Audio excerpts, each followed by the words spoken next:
Ozone Park, 101st Avenue was a breeding ground for organized crime. We had all 5 families had social clubs on every block, going from Drew Street all the way to, I mean, listen, going up City Line as well. Uh, the Bananas had social clubs as well, the Gambinos, but just all the way down to John's Club on 98th Street. So that's John Sr., John Gotti Sr. And like I said, it's like I came up with so many people. Like my next door neighbor was a wise guy. The guy down the block was a wise guy. And then it just mattered like what families they were from or what crews. And like there's so many guys that I seen hanging out with the Bananos and they were straightened out with the Gambinos. It was like crazy. And you don't do, a lot of that's frowned upon within the 5 families. You get straightened out with a crew, you get straightened out with a family, you get a crew, you hang out with a crew, you're part of a crew. That's who you stay with. It wasn't like that, and this was real Cosa Nostra. This was real American Cosa Nostra. This wasn't no, half-ass in Brooklyn or half-ass in the Bronx, which I'm not taking anything away from them. It's just that Ozone Park was the Mecca. All 5 families.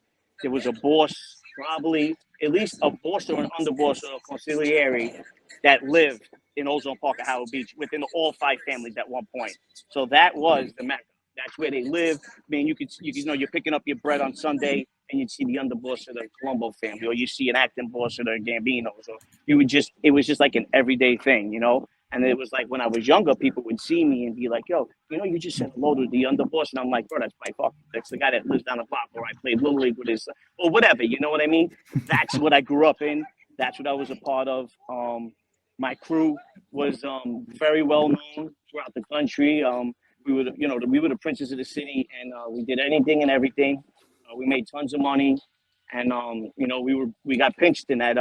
It was actually the first time for that crew in like 100 years, like of that, coming up in that regime in the Gambino family, and they wanted the federal government wanted us. You know what I mean? They just had it out for us. I mean, a lot of the charges were bogus, but they put it together right with the grand juries. Not one piece of physical evidence did they have. And we got pinched with 127 guys, 7 crime families here in America and in Italy. That's how big the pinch was. It was so big, they had to bring us to the Armory down in Brooklyn, Fort Hamilton. They had to bring us to the Armory. They couldn't keep us in. They couldn't bring us to any holding cells, any county jails, anything like that. They were calling for guys in, guys were in Hawaii. Guys were all over the country, all over the world, really. And it was crazy, and we all knew the pinch was coming. We knew 10 months prior because they actually, they got a heads up. They seen the informant talking to the FBI right next to the FBI building. And we got a 10 months heads up. And, I was brought in. I wasn't around for 6 years. And they brought me back in to start coming around. And they told me what was going on. And I had no idea I'd be pinched. And I wound up being pinched on it. And, all the guys in my crew stood strong. They all took their time. I jumped off a global plea. I didn't cooperate, but they considered that cooperating in the eyes of organized crime. So, I jumped off a global plea. I was tired of the bullshit. I didn't even belong on the case in the first hand. I was looking at 30 years. And that's not even lying a little bit about the time. That wasn't even like the first offer. I walked in at career criminal before they even gave me my charges, or before I even got discovery. I was looking at, 20 years as a career criminal, and I had to fight that. And, I tell a lot of people, if there was time for me to go bad, that would have been the time. I was in the box for 30 days. I was alone. Had no idea what was going on in the streets. It was fucking 7 degrees out. It was probably below 7 in the fucking cells. They had us freezing balls. And I fought a career criminal charge. Went right into court, fought it, and waited for the results. I wound up beating that, but they grabbed me on bail. They wouldn't give me bail. The prosecutor, the assistant, USA wouldn't give me bail, and that's where this all started. I came out. I decided to change my life. I wound up getting 60 months total. You do 3.5 where you hit the halfway house, and you take, the only one program they got in there. It's a drug program. It's all they have in the feds. There's no school. There's no outside clearance. There's nothing like that. So I did that. I came home, and I washed out. I wasn't welcomed in the crime family anymore. But I didn't want anything to do with that life. And I went to work as a legitimate guy for $10 an hour. I had to start from the beginning with the clothes on my back, literally. Yeah. Not a bed to sleep in, not a pillow to put my head down on. I walked in and started working at a thrift shop for $10 an hour. And 2 years later, my little brother came home, started a channel, and told me I should get on IG. I wasn't even on social media. I didn't even have a smartphone. I was still using flip phones up until 2020. I You think know, Derek can relate as well, right, Derek? I mean, what led up to you going to prison and why? Well, I got busted on an ecstasy lab, and the Gambino kids knew about it. They were involved, but, I held strong just like Hootie did, and I wasn't going to roll on anybody. That was the way I came up, and that's the way it was. Now, as life went on and I caught my next beat, I started realizing the rules don't apply to everybody. The rules are different for each person. And hey, that was unfortunate, but it is what it is. But listen, I got a question for Hootie because he might know this. What they try to do with the wise guys is they put us in the same cell when we're going through transfer centers. Why? Because they want to keep the prisons calm and tranquil. That's their idea. They don't want any problems. So they put me in with a Bonanno in Oklahoma City, and his name was Fierro or something. And he said to me, I never told him I was a Gambino associate. I leave that stuff out, but the marshals must have told him. Don't worry, we're gonna remove the Gambino. You'll be fine. And he says to me, and Hootie would know, I don't have the answers. I've been repeating the story on my channel. He goes, you hear what happened to your boys? And in that life, you always got to pretend like you're in the know. So I'm like, yeah, I heard. And I had no idea what he was talking about. So then I realized I'm going to miss the story. So I asked him, I go, what are you talking about exactly? He said the Albanians took a made man in the Gambino family. They beat him up. They stripped him naked and they left him in the streets of New York. I said, oh, okay. So the guy was really playing kind of like, we're above you. That would never happen to us thing. But since Hootie had relationships with Bonanos and Gambinos, obviously here's one. I wanted to ask you if you heard of that story.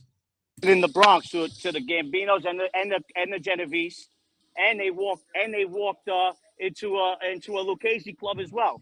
The Albanians went up there and took their clubs. They actually said, now somebody got stripped naked. I don't know if it was out in the street. I know he had to walk out in the street. They did that. They absolutely did that, and there was no repercussions for it. And they took over a Genovese club, a Gambino club, and a Lucchese club, from my understanding, and they made them leave. They took their Joker pokers, everything. They just said, get up, get the fuck out. Now, was it a Gambino guy who got stripped? I have no idea. But 100% it was possible because they did nothing about it. 100%. Now, the only reason why, and which I don't understand why the Gambinos do this, the Bonanos got a crazy, crazy, crazy upper echelon in the Bronx. Would that ever have went on in Ozone Park? No. That's why I tell people, don't tell me about the Bronx. Don't tell me about Brooklyn. Ozone Park is where it started, then dribbled into Howard Beach, and none of that shit would ever happen. And the thing is, there was a couple tough guys in my neighborhood who actually, like you were talking about Gene Barillo being in the Forza. He was the only guy. His guy, Ronnie G, would try to fight with all the Gambinos because they didn't have anybody. Don't get me wrong. The boss lived right in the center of Howard Beach, Joe Messina. So they had the power in Howard Beach because Joe Messina lived there for 30 years. So they had the power, but they didn't have the manpower in the street. So the Bonanos were like beneath us. So that's why when guys get a chance, they'll throw shots at the Gambinos. You know what I mean? Because first of all, we always had more soldiers. We always had more guys in the streets. We always had more associates. So they'll go back to that story in the Bronx where we hold no weight. That first of all, that's a Bonano city anyway. Number one, that's where mostly the Bonanos come from. If they're not Sicilian, because then Sicilians, they come from 18th Avenue, which is they're actually Tommy. That the Gambinos that you're talking about, their cousins got 18th Avenue on lockdown, which I knew very well when I was in the streets. And you have Bushwick, Knickerbocker Avenue. Then that's it. And then of course Ridgewood, because that's where the pizza connection came from. That was all Bonanos. And then that's it. You go up to the Bronx, which is like a third world country. Who the fuck wants to be from there? Even the wise guys are different. They're fucking whacked out up there.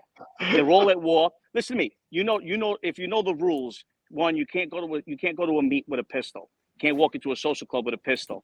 Whenever we were meeting guys from the Bronx, the first thing they would say, no disrespect, but when you give me a hug, you'll probably feel my pistola. They always had pistols on them because they were always at war. They were always at war. And they always used to say, I remember being a tavern on the Green with a wise guy from the Bonanno family and actually a wise guy from the Genovese family, and they were both pistoled up. And they were like, listen, they were at war at the time. It was the 90s. They were warring with the Tanglewood Boys, which was this crazy gang up in the Bronx. And the guy was like, listen, no disrespect, but I got a pistol on me. Don't take it the wrong way. You know, and it's like, you fucking guys don't stop in the Bronx. I swear to God. They talk weird. They act weird. They're all fucking psychos. So who fucking gives a fuck? Give it to them. You know, so Hootie, I lived for 2.5 years in Kosovo, which is, you know, the heartland for the Albanians. And look, they're crazy, those guys. I mean, people talk about the Russian mob. Truth of the matter is, in Europe, if you're talking about dirty work, it's the Albanians doing it. And I'm talking about every country, Switzerland, Germany, England. They are all over that place. So I knew it was a matter of time before they flexed their muscle on you guys in New York. I knew it was coming. That was a long time ago, but when they did that. And you know what? The Albanians have always been crazy here. You know, that was when the Russians took over Brooklyn, and everybody feared them. You know, they were putting fear in the Italian, American, you know, Cosa Nostra and everything.